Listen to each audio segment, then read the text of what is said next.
Buenas noches. Vamos a comenzar con el tema del día de hoy. En este caso, la nueva era de Acuario. Mucho hemos escuchado nosotros acerca de una nueva era. Mucho hemos escuchado sobre música y cultura New Age. Inclusive hay autores, algunos célebres, que mencionan que la era de Acuario va a llegar en el milenio 3000. Es cuando va a suscitarse dicha entrada. Otros en el 2800 y otros mencionan que fue en el pasado. En realidad, el astrólogo profano, el astrólogo separado de los principios herméticos, desconoce cómo se procesan las eras. Entonces, en base, simplemente a la aritmética, supone, ya que no contempla el aspecto espiritual de las posiciones astrológicas. Es decir, nosotros podemos ver una postura astrológica en base a la mecánica celeste, su ubicación, si es una cuadratura, oposición, etcétera, etcétera. Y en base a una información de cada uno de esos planetas y casa en la cual se encuentra, tenemos una conclusión intelectual. Pero el astrólogo antiguo podía contemplar la formación y conversar con el genio de la estrella, o sea, con el aspecto espiritual, ya sea del planeta, estrella o constelación. Entonces era otro tipo de sabiduría. Cada planeta del sistema solar, cada planeta y estrella del cosmos es un elemento físico que en su interior, en su parte espiritual, posee un templo interno, y en ese templo interno encontramos al espíritu celeste, o sea, aquel ángel o cosmocrator que es el regente espiritual de todos los procesos de vida dentro de ese planeta. ¿Se acuerdan cuando hablábamos de los 4 reinos, no? Mineral, vegetal, animal y humano. Bueno, pues los lobos planetarios son la inteligencia suprema, en este caso, de un cuerpo celeste. Ellos son la máxima autoridad. Ellos son los dueños de ese mundo, no nosotros. Por ello vemos referencias bíblicas acerca de Melquisedec, el Dios del mundo, el cual rige los procesos de la tierra. Una cosa es la tierra, como Gaia Tonantzin, y otra cosa es el aspecto masculino, que es el logos planetario. Por ello los pueblos de la antigüedad a Melquisedec le rendían culto. Y en la Biblia también se menciona aquella parte en la cual aquellos primeros hebreos compartían pan y vino ante Melquisedec. Es la primera referencia bíblica a la Santa Misa, ya que el ritual de la misa, tal como lo conocemos hoy, está inspirado en un ritual cósmico antiquísimo, en el cual se comparte el pan y el vino cargados de inmensa fuerza crística, consagrados a través de los iniciados, que hacían bajar esa fuerza y la consagraban en dichos elementos, convirtiéndolo en carne y sangre. Así asimilaban para sus cuerpos y su conciencia átomos de altísimo voltaje que provenían del mundo Cristo. Y estos átomos de altísimo voltaje instruían el alma a la conciencia, la llenaban de impulso espiritual para los progresos que tenían que perseguir. Eran conocimiento de tipo hermético. Hoy nosotros conocemos un tipo de misa en algo diferente y dirigida por individuos que no trabajan con los principios sagrados. Estamos hablando entonces nosotros de una referencia histórico-espiritual maravillosa. Y Melquisedec viene a ser, como rector de este mundo, digamos que el supremo sacerdote de este plano. Y existe la orden de Melquisedec, a la cual se integran todos aquellos hombres y mujeres que trabajan con los misterios sagrados. ya que en base a las fuerzas que van acumulando, viven en correcto orden ante la ley cósmica, y entonces por derecho propio pertenecen a la orden de Melquisedec. Este Melquisedec es el verdadero rey del mundo.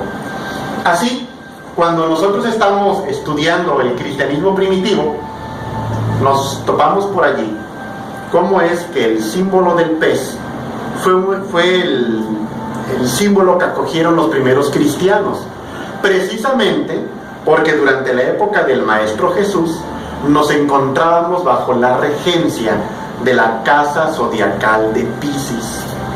Entonces, los cristianos durante aquellas persecuciones, cuando llegaban a las catatumbas, a esa protomisa, que no tenía todo este cuerpo elaborado actual, o para compartir ese evangelio, ya que los primeros apóstoles venían cargados de la baraca del maestro.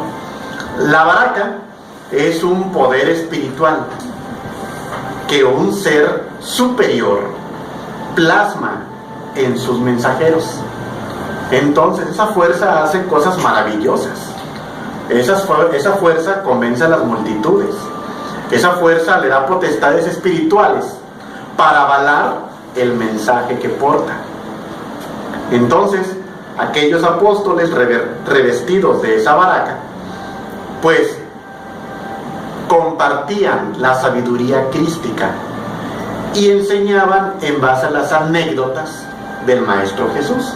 Pero como estaba la persecución romana, entonces lo que se hacía para distinguirse unos de otros era que al llegar al punto secreto de reunión, el aspirante a ingresar tenía que hacer con su báculo en la arena o en el piso el símbolo del pez, como miembro de la orden, porque el cristianismo en un principio fue eso, fue una orden fraternal. Entonces, al reconocer al que llegaba, se le daba el pase, se le daba el acceso, y de esa manera se protegían de aquellos que les perseguían. Cuando nosotros vemos la preocupación del Imperio Romano por la expansión del cristianismo, debemos tomar en cuenta algo, que es la velocidad. O sea, el cristianismo se esparció de una forma muy rápida, muy veloz. ¿Y qué hay detrás de ello? Lo que hay detrás de ello es que los guías espirituales de las diferentes religiones mal llamadas paganas, ellos sabían que iba a venir un Mesías. No tan solo los hebreos, todos aquellos seres con conciencia desarrollada sabían perfectamente lo que iba a suceder para la humanidad. Solo estaban esperando a ese nuevo gran iniciado. De tal manera que vemos nosotros que hay diferentes iglesias, y esas iglesias tienen connotaciones diferentes. La iglesia cristiana egipcia tiene su propia forma de expresión, a diferencia de la yazidí, que se encuentra en la zona norte de Siria. Cada una de esas iglesias tenía su versión del cristianismo, pero todas lo aceptaron de inmediato sin resistencia. Si ustedes observan, no ocurrió lo que debería haber sucedido, una lucha de clanes por matar a los cristianos. Eso vino de los romanos, que eran los que tenían el poder, porque para ellos como paganos, Jesús era el Cristo. Ellos no lucharon contra los cristianos en ningún momento, porque ya lo esperaban. De allí el año 325 después de Cristo, en el concilio de Nicea, dirigido por quien se conocería después como el emperador Constantino, este sujeto en ese concilio manda llamar a todos los líderes patriarcales de las diferentes iglesias que tenían la combinación de su cultura pagana con el cristianismo primitivo. Y entonces, a la voz de "yo soy Dios en la tierra y beso en el anillo los mato", se formó la Iglesia Católica. Y fue como se unificó a través del tiempo desarrollando un mismo tipo de rito, un mismo tipo de mensaje. Después de ello, algún tiempo después, fue cuando los sacerdotes ya se fueron formando solterones, cosa que en un principio no era así. Así, dentro de ese progreso o degeneración del mensaje crístico, ya cuando nosotros lo analizamos, cuando lo estudiamos, nos damos cuenta de por qué no hubo una resistencia al mensaje del Maestro Jesús y por qué fue tan aceptado inmediatamente. Porque todos ellos, así aquellos líderes, reconocían la baraca que ellos poseían. Y esta baraca, al transmitirse de unos a otros, creaba una serie de mensajeros envueltos en una fuerza espiritual maravillosa, más su propio trabajo interior. Todo esto sucedió durante la época de Piscis. Cuando se da el choque de las energías del Piscis y Acuario, esto afecta a la humanidad enteramente. Vimos una transformación psicológica en el ser humano, cambió el arte, cambió su creatividad, todo tomó una tónica diferente como consecuencia de la entrada de la era de Acuario. ¿Cuándo sucedió esto? Esto sucedió el 4 de febrero de 1962, entre las 2 y las 3 de la tarde de esa fecha. Fue cuando nosotros comenzamos a percibir con mayor intensidad dichas fuerzas que de forma gradual ya se sentían décadas antes y que han ido acrecentándose. Recuerden que Acuario es un signo de aire y hoy todo lo cognitivo del hombre depende del aire. Bueno, se manifiesta en el aire: señal de internet, señal de telefonía, todo es pensamiento rápido. Una persona puede acumular una gran cantidad de conocimiento, es la época del aire. Basta con adquirir cualquier tema a través de internet, a través de un libro, etc., y se desarrolla el pensamiento humano.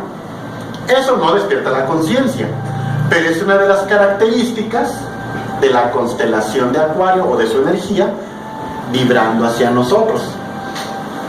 Las energías que emanan de Piscis reciben el nombre de Mamón, y las energías que emanan de Acuario de Dionisio. Pero el individuo transforma dichas energías en consecuencias positivas o negativas en base a lo que lleva dentro. Denle $1.000.000 a una persona bienhechora y denle $1.000.000 a un vicioso. Cada quien va a convertir eso en algo diferente, ¿verdad? Bueno, lo mismo ocurre con nosotros a través de las energías cósmicas que llegan a la Tierra. Y es lo que ocurrió en este choque. Aparte de ello, la generación de Acuario comenzó a luchar contra la generación de Piscis, ya que las personas que provenían de la era de Piscis, ya en sus postrimerías, ya en sus etapas finales, pues eran personas demasiado razonativas o intelectuales, con una importancia al dinero o muy religiosas. Entonces vemos nosotros, ¿verdad?, que Don Pantaleón, hasta los nombres cambiaron, hoy ya son Brian, el Johnny, en fin, que Don Pantaleón pues era muy de, se paraba a las 5 de la mañana para la misa de gallo y se llevaba toda la familia puntualmente. Hay familias así que todavía traen la vibración de Piscis, demasiado tradicionalistas, gente muy dada a la costumbre. También aquellas otras personas, digo, no vamos a generalizar, para las cuales el dinero era muy importante. Recuerden que había mucha diferencia en nivel social en base al dinero, los ricos y los pobres, y hoy se ha roto esa separación. Hoy ya no sabemos quién es quién o quién sufre más debido a la forma en que se maneja la economía. Pero en aquella época ciertas cosas eran solamente para ricos y ciertas cosas eran solo para pobres. Tú no podías impostar un nivel socioeconómico al cual no pertenecías porque eras despreciado. Había demasiados tabúes. Ser un hijo adoptado o provenir de otro matrimonio, ¿verdad? Hasta era el tema central de las películas. ¡Ah, un bastardo! ¡No! ¡Sí! Y bueno, giraba en torno a ello todo lo que sucedía ahí en la película. Y aquel pobre hombre, no, mujer, soy un bastardo. Y un Gonzalitos en la película, ¿no? Y hoy día, eso ya, ese peso moral, ya no lo cargamos. Es una humanidad diferente. ¿Pero qué ocurrió? Un choque generacional. Aquí repetíamos sobre los tabúes. No se hablaba del sexo. Y no se hablaba de nada que no fuera la religión oficial. Ahí no podías tú salir con que me gustan los cuarzos, o he escuchado sobre sexualidad sagrada, o energías, esto. No. Cuando Piscis había empoderado, todo eso era un tabú. Si iba un joven a preguntar sobre el sexo a sus padres, seguramente le darían una bofetada. Si un afeminado andaba en la calle torciendo la cintura, así le iba. Hasta los mataban incluso, por expresar su tendencia sexual. Entonces ven ustedes cómo hoy día hay mucha gente que pervive con la liberación de Piscis. Todavía ahí no había moda. Los señores tenían su forma de vestir que era muy estándar. Hoy todos queremos ser diferentes, somos muy activos como Acuario. Cuando entra Acuario, viene un cambio. Porque Acuario invita al aspecto desconocido de la sexualidad, entendido como la transmutación voluntaria del líbido sexual o de la energía sexual. Es decir, la gente de Acuario dijo, tiene que haber algo más que biología en el sexo. O sea, no es nada más, te dicen en Piscis, ah, mira, te vas a casar con fulano. No, o sea, tú quieres que haya amor. Y con más inquietudes, también te abres a un aspecto de energía. Lamentablemente nosotros, esto lo convertimos en algo diferente y el ser humano lo convirtió en un exhibicionismo sexual, de tal manera que hubo un impacto en la moda y hubo una revolución sexual durante esta época. Cayeron los patrones de conducta anteriores y surgieron otros. También Dionisios trae éxtasis místico trascendental, que eso va a generar en un nivel muy bajo anhelos de cambio y transformación social, que esto lo vimos con más fuerza en los 60s, ya en el 68, cuando las revoluciones sociales del mundo, no violentas, promovidas por los baby boomers, que eran jóvenes de entre 18 y 20 años, vaya, habían nacido allá por 1940, hacia adelante, ya acabando la Segunda Guerra Mundial. Esta nueva generación quiere cambiar al mundo y quiere tumbar las fronteras de todos los países, quiere que todos seamos hermanos, están en contra del consumismo y buscan espiritualidad. Y surgieron por todos lados. Se dio la Revolución de Praga, por ejemplo, en la cual los estudiantes, los jóvenes, salieron a las calles a pedir que cayera el sistema socialista. Y lo hicieron de forma no violenta. Y tembló tanto el sistema que Rusia tuvo que invadir Checoslovaquia para poder aplastar esa rebelión amorosa. Vean ustedes, porque fue una transformación psíquica poderosa. Allá en Norteamérica, por ejemplo, se dio el caso de jóvenes asaltando sin armas, solamente en volumen de personas, las cadenas de supermercados, sacando los alimentos para regalárselo a los pobres. Y llegaba la policía y sometía a aquellos jovencitos Y llegaban otros en su lugar y hacían lo mismo. Atacaban todos los símbolos de consumo porque consideraban que eso iba a traer más sufrimiento y dolor.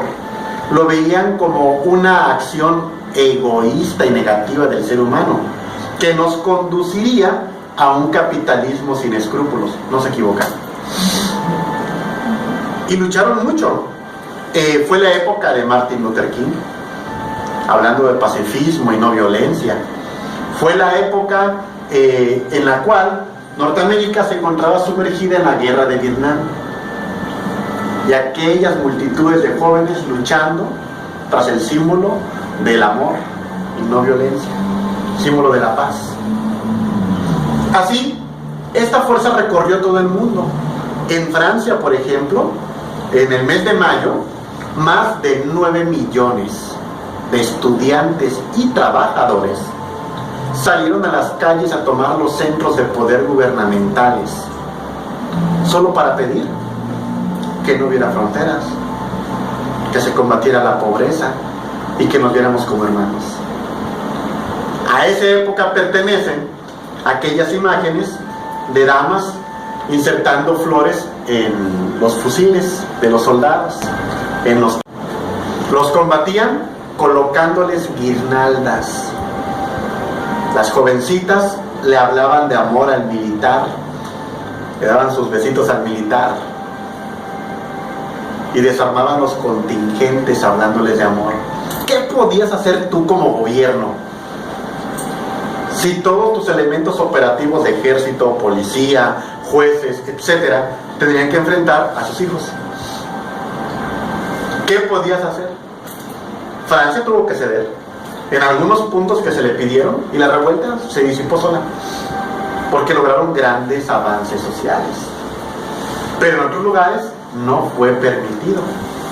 Aquí en México, por ejemplo, ¿no?, tenemos Tlatelolco en el 68, en el que se buscaba un cambio social, no un cambio al comunismo, que es la idea que nos han vendido, porque no estuvieron tan solo los jóvenes que fueron masacrados por el batallón Olimpia, que ya les habían puesto el ojo.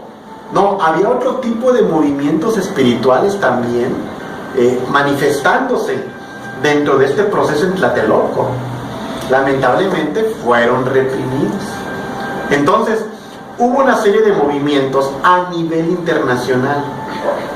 Nosotros solamente vemos nuestra historia, pero si buscamos las transformaciones sociales que hubo de los 60s, bueno, durante toda esa década, vemos impresionantemente una juventud que a nivel mundial se manifestó, tomó acciones para generar cambios sin que nadie los organizara y de forma espontánea.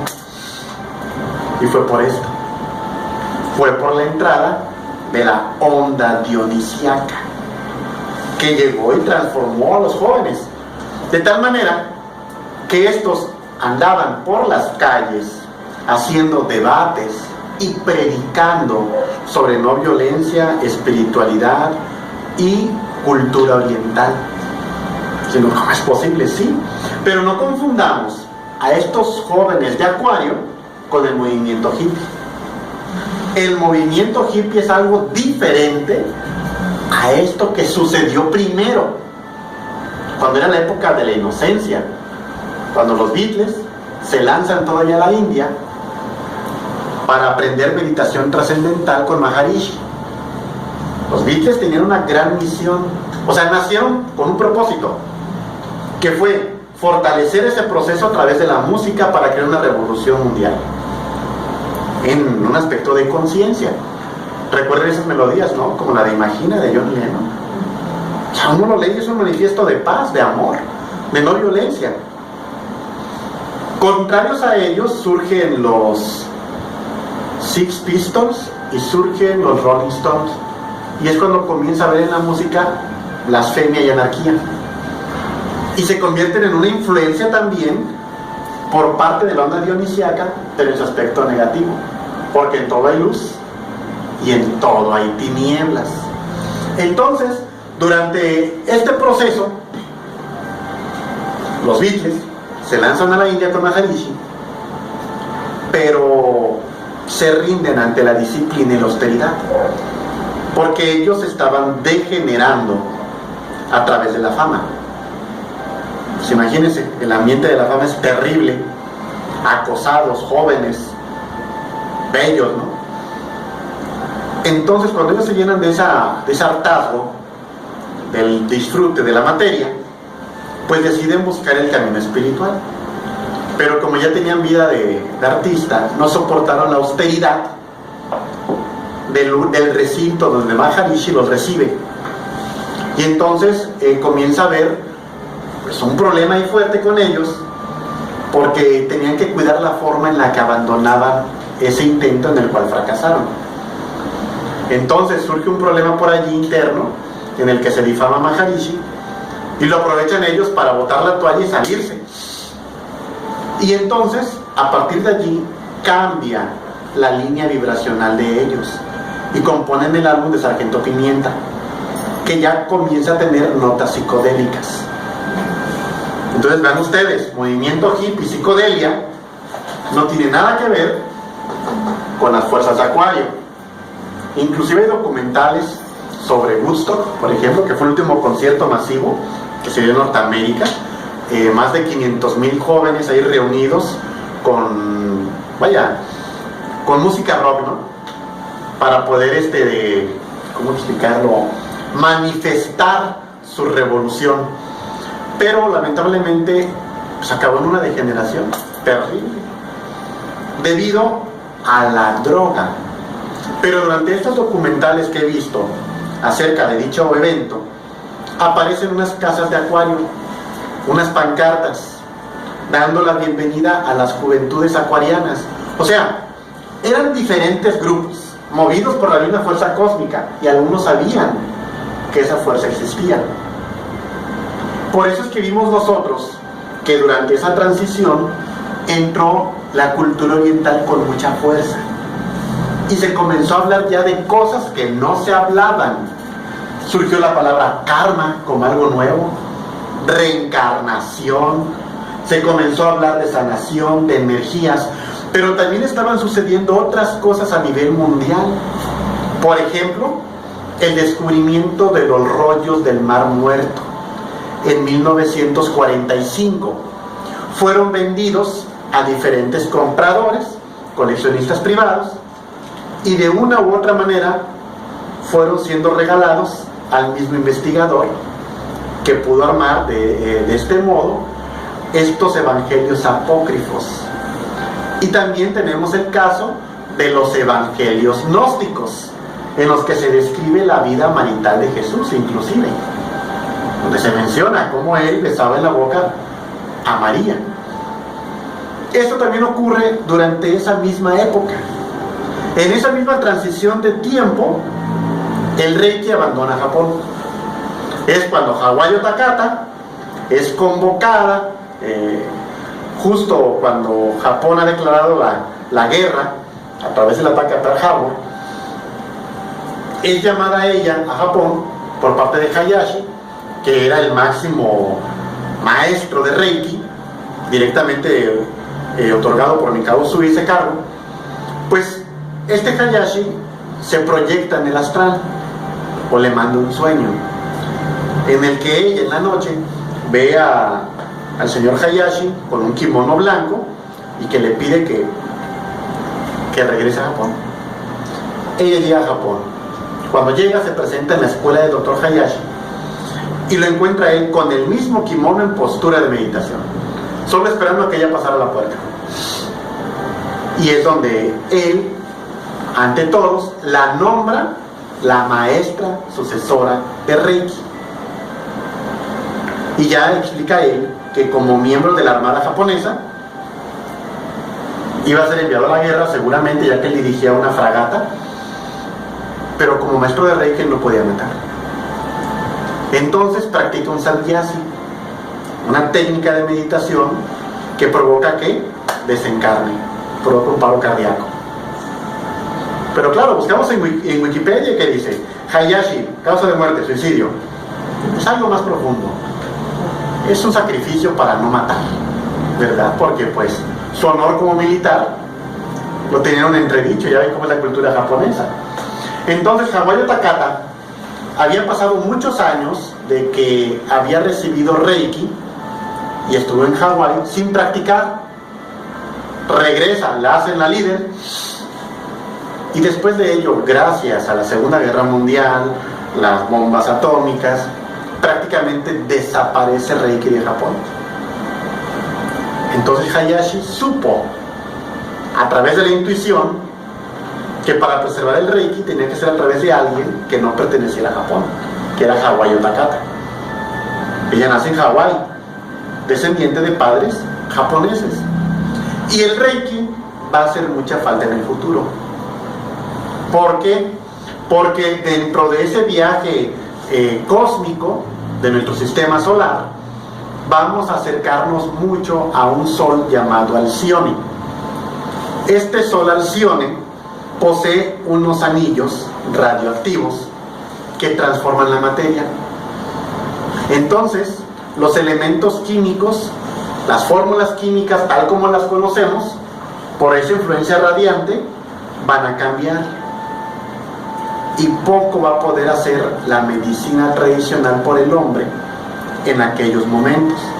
Aparte de otros fenómenos astronómicos que se van a suscitar y que el ser humano pues deberá de valerse por sí mismo. ¿Cuándo va a ser? No lo sabemos. Lo que sí sabemos es que Reiki forma parte de ese plan. Pero vean ustedes las fechas. Todo entra dentro de una veintena de años, ¿no? Entre los 50 a principios de los 70. También sucede que Sivananda se encontraba encarnado. Y Sivananda era un gran maestro de luz. Él, en base a un mensaje orientalista, captaba a sus discípulos. Y ya aquellos que manifestaban